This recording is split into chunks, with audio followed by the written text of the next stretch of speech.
Ideas are just that until they are properly vetted and deemed feasible to become something more. In the case of a potential roadway project, there are many steps to help determine if that feasibility can and will become reality. There are 4 equal and separate areas of work that take an idea through to fruition: planning, project development and environmental studies, or PD&E, design, and construction. To ensure that all JTA road projects are successful, each follows these 4 steps.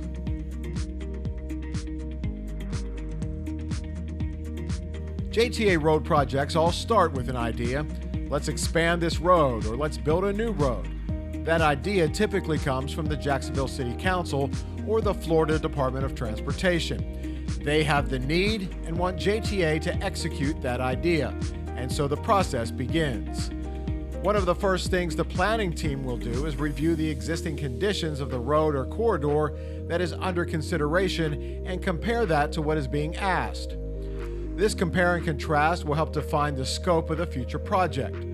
Things like why is a new road or road expansion necessary begins a wish list of elements that might be included. Things like turn lanes, multi-use paths, bike lanes, pedestrian safety factors, lighting, signalization, as well as possible environmental factors. Outreach is a very important part of any project, especially in the beginning phase of a project development. This phase could take 6 to 12 months, and in some cases even longer. Project development and environmental studies, or PD&E, is a vital next step in the road building process. The PD&E determines the cost of the project, and not just in dollars and cents. Things like socioeconomic impacts, the splitting of a historically underserved neighborhood, for example, are investigated, as are impacts to the environment. Studies will be performed to determine if any wetlands or native creatures will be harmed or vital plant life or habitat disturbed. The PD&E is also when the alternative analysis is done and when public outreach begins. There is nobody who knows a neighborhood better than the residents who live there. Their feedback can be critical in the selection of the preferred plan and help to avoid issues that could derail a project down the line. Geotechnical reports are prepared for the upcoming design phase, surveys are ordered, and preliminary utility costs, time required, and potential issues are developed. Depending on the complexity of the project, this phase could take 12 to 18 months.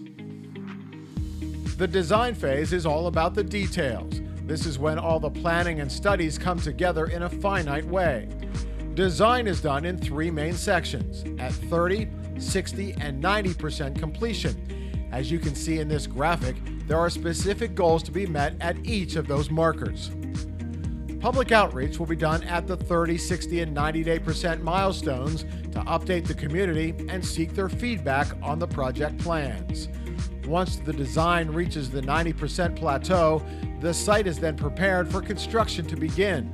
This phase, including right-of-way acquisition and permitting, can take up to 24 months. The construction phase begins with more outreach to the public. A pre-construction meeting will let residents and businesses along the project corridor know what to expect once the construction actually begins. There can be many variables that must be addressed, things like traffic shifts or closures, access to businesses and home sites, potential utility outages, and more. Like with all JTA public meetings, the authority experts are available to answer any questions. The actual construction begins with a ceremonial groundbreaking for stakeholders along with local residents and businesses celebrating this final phase of the project. This marks the beginning of the end for the project.